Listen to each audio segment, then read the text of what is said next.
मैं नीलम सोमवंशी सरस्वती विद्या मंदिर inter college Shyamnagar फुरखाबाद से मैं आपको एक ऐसी कविता सुनाने जा रही हूँ जिसका हमारे जीवन में बहुत ही महत्व है।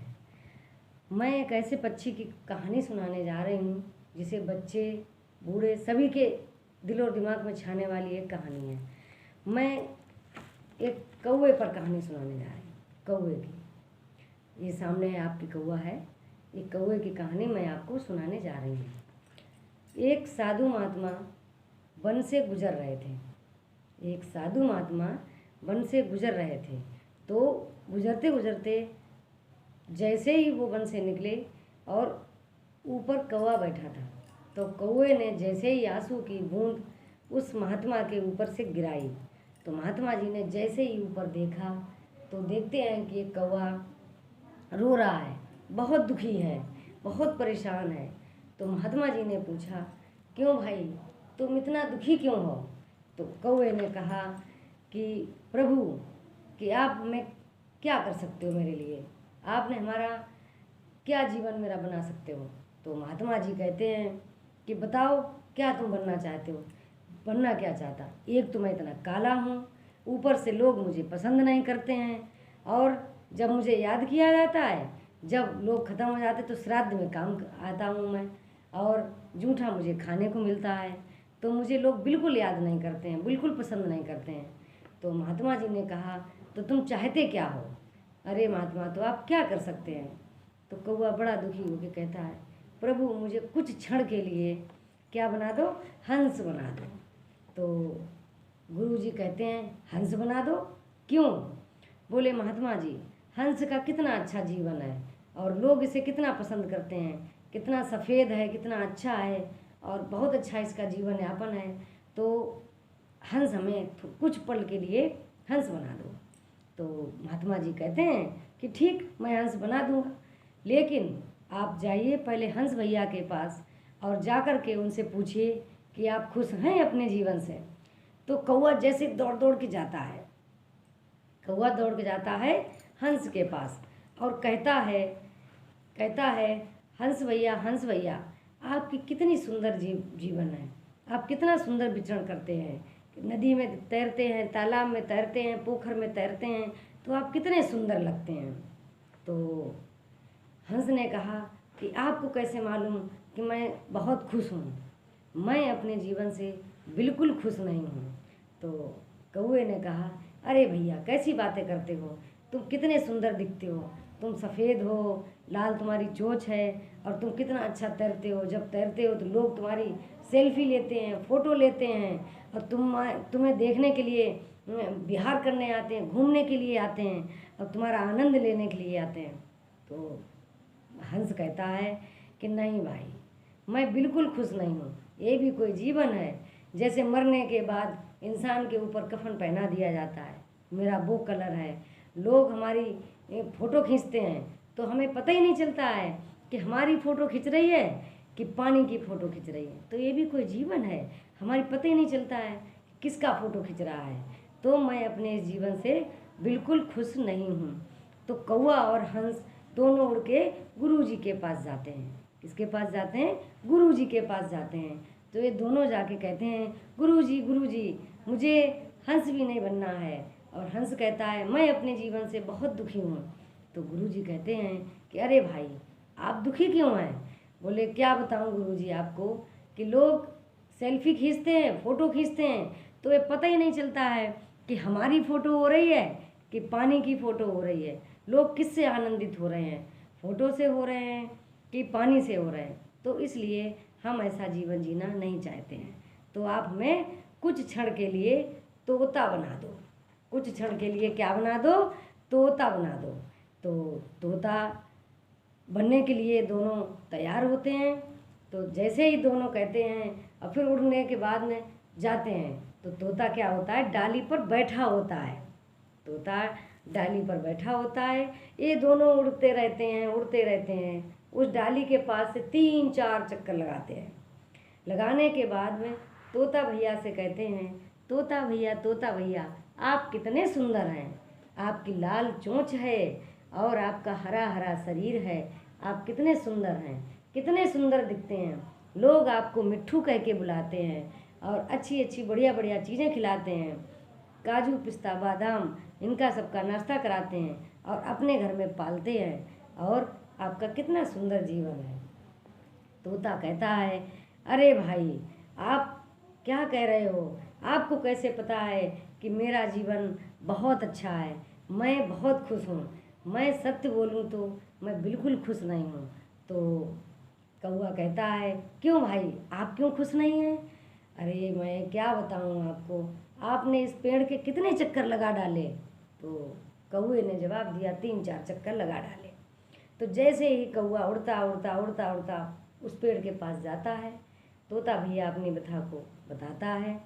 कौए कहता है कि आप कितने सुंदर हैं, हरे हरे हैं, लोग आपको पालते हैं, काजू पिस्ता खिलाते हैं, लोग आपको मिट्ठू कह के बुलाते हैं। तो तोता कहता है, अरे भैया आपने कितने चक्कर लगाए, आपको मैं दिखाई भी नहीं पड़ा।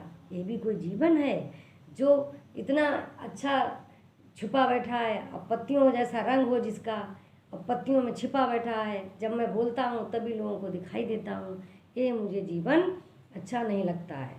तो कौवे बोला, तुम भी खुश नहीं हो अपने जीवन से? बोले, नहीं भाई मैं भी खुश नहीं हूँ। तो कौवा कहता है, क्यों भाई, जब आप भी खुश नहीं हैं, हंस भी खुश नहीं है, तो फिर क्या करना चाहिए? फिर तीनों फिर दौड़ दौड़ के गुरुजी के पास जाते हैं। किसके पास जाते हैं? तीनों गुरुजी के पास जाते हैं। जैसे ही गुरुजी के पास तीनों जाते हैं और गुरुजी से कहते हैं, गुरुजी गुरुजी मुझे अपना जीवन पसंद नहीं है। तो गुरुजी कहते हैं, क्यों भाई अब क्या हुआ? आपको हंस भी नहीं बनना है, आपको तोता भी नहीं बनना है, तो अब क्या बनना चाहते हो? तो तीनों ने कहा, महाराज मुझे कुछ क्षण के लिए मोर बना दो। क्या बना दो? मोर बना दो मुझे कुछ क्षण के लिए। तो गुरुजी कहते हैं कि मोर बना दूं? कि हाँ गुरुजी, हाँ महात्मा जी, हे संत जी, आप मुझे कुछ क्षण के लिए मोर बना दीजिए। तो गुरुजी कहते हैं कि ठीक है, मैं आपको मोर बना देता हूँ कुछ क्षण के लिए, लेकिन आप एक बार आप मोर भैया के पास जाओ और उनसे उनके बारे में पूछिए कि वो अपने जीवन से खुश हैं। तो ये तीनों क्या करते हैं, मोर भैया के पास जाते हैं और मोर भैया से कहते हैं, ये मोर भैया आप कितने सुंदर हैं, आप कितना सुंदर नृत्य करते हैं और लोग आपको राष्ट्रीय पक्षी के नाम से जानते हैं, आप कितने सुंदर हैं, और जब आप नाचते हैं तो लोग आपका फ़ोटो खींचते हैं और अपने घरों में लगाते हैं, किताबों में पढ़ाया जाता है आपको, आप कितने महान हैं। तो मोर कहता है कि आपको कैसे मालूम कि मैं अपने जीवन से खुश हूँ? तो जैसे ही मोर की बातें सुनकर ये तीनों मोर की बातें बड़े प्यार से सुनने लगे और कहते हैं, मोर भाई कि मैं अपने जीवन से बिल्कुल खुश नहीं हूँ। बोले, क्यों खुश नहीं हो? बोले, क्षण भर रुकिए आप। तो जैसे ही क्षण भर ये तीनों रुकते हैं और रुकने के बाद अभी कहते हैं कि जंगल में अभी आपको इस जंगल में भयानक अभी आवाज़ सुनाई देगी।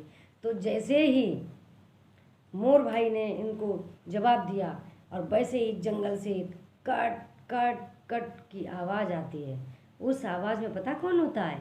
आखेटक, जो कि पशु पक्षियों का हरण करता है, मारता है। तो जैसे ही उसकी आवाज़ आती है तो मोर भाई की जो बैठने की स्थिति होती है बड़ी सिकुड़ने लगती है, बड़ा डरा सा जाता है। बोले, देखा भाई, मेरे प्राणों का कोई भी मोल नहीं है, मुझे कब मार दिया जाए, कब नोच डाला जाए, कोई पता नहीं। तो जैसे ही वो जंगल से आता है और मोर के पंखों को नोच नोच के उसका ये हाल करता है, तो मोर बड़ा दुखी होता है।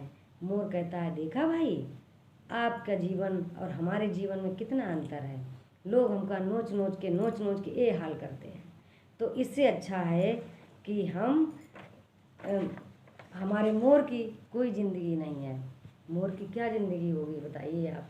क्योंकि मुझे लोगों को यही नहीं मालूम कि मोर राष्ट्रीय पक्षी है, इसको नहीं मारना चाहिए, लेकिन लोग मार मार के इसके पंखों को नोच के बाज़ार में बेचते हैं, उसके दाम करते हैं और उसका खूना खच्चड़ कर डालते हैं। मोर बड़ा दुखी होता है और कहता है कि आपने कैसे जान लिया मैं खुश था? मैं बिल्कुल अपने जीवन से खुश नहीं हूँ। तो कौआ कहता है, अरे मोर भाई, फिर इस संसार में कौन खुश है, बताएंगे आप? बोले कि हाँ, मैं बताता हूँ। आपने चिकन बिरयानी सुना है, कई प्रकार की बिरयानी सुनी होंगी, लेकिन आपने कौआ बिरयानी नहीं सुना होगा। कई नाटकों फिल्मों में भले ही सुना हो, लेकिन असल ज़िंदगी में कौआ बिरयानी का कोई उल्लेख नहीं है। तो इसलिए सबसे अच्छा जीवन आपका है। किसका सबसे अच्छा जीवन बताया मोर ने? कौए का। ना तो आपको कोई मारता है, ना कोई आपको पालता है, ना कोई आपको नोचता है, और ना आपका कोई हरण करता है, आपको कोई कष्ट नहीं देता है। तो कौआ कहता है, मेरी काँव से तो लोग मेरे कंकड़ पत्थर सब मारते हैं, मुझको भगा देते हैं, मुझको बैठने नहीं देते हैं। तो कहते हैं तो सबसे अच्छा जीवन आपका ही है। आपसे तो कोई अच्छा जीवन किसी का हो ही नहीं सकता है। तो इतने में कौआ कहता है, गुरुजी के पास जाता है और गुरुजी से कहता है, हे महात्मा जी, मुझे हमारे जीवन में हमें कौआ ही बने रहने दो। मुझे तोता नहीं बनना है, मुझे हंस नहीं बनना है, मुझे मोर नहीं बनना है, मुझे क्या बनना है? मुझे कौआ ही बना रहने दो। मेरा जीवन सबसे अच्छा है। तो हमें इस कहानी से ये सीख मिलती है कि हमें कभी भी दूसरों को देख के लालायित नहीं होना चाहिए। दूसरों को देख करके हमें अपने को ये तसल्ली बनानी चाहिए कि हम जैसे भी हैं अच्छे हैं। जो जैसा होता है, जिस स्थान पर होता है, वो वैसा ही अच्छा होता है। ये कोई ज़रूरी नहीं है कि अगला व्यक्ति अच्छा दिख रहा है तो वो बहुत सुखी है, ऐसा नहीं है। आपने सुना होगा कि लोगों के पास अच्छे बिस्तर होते हैं पर नींद नहीं होती है, अच्छे घर होते हैं पर रहने वाले नहीं होते हैं। उसी प्रकार हमारी असल ज़िंदगी में ऐसा होता है। लेकिन हम जैसे भी हैं बहुत अच्छे हैं। तो कौए की बात सुनकर महात्मा जी कहते हैं कि ठीक है, आप कौआ ही बने रहने दो। तो कौआ खुशी खुशी होकर के काँव काँव काँव काँव करता हुआ अपने को अपने आगे को ले जाता है। तो हमारी एक कहानी ये प्रेरणा देती है कि हमको हर समय हर माहौल में खुश रहना चाहिए। हमको जैसा प्रभु ने बनाया है हमको उसी में अपना जीवन यापन करना चाहिए। कभी भी ऊंचे ऊंचे महलों को देख करके हमको ये नहीं सोचना चाहिए कि काश हमारा भी इतना ऊंचा महल होता। कभी हमने सोचा है कि हमसे नीचे भी झोपड़ी बनी हुई हैं, हम उनको भी देख करके अपना जीवन यापन कर सकते हैं। इसी के साथ मैं अपनी कहानी को विराम देती हूँ।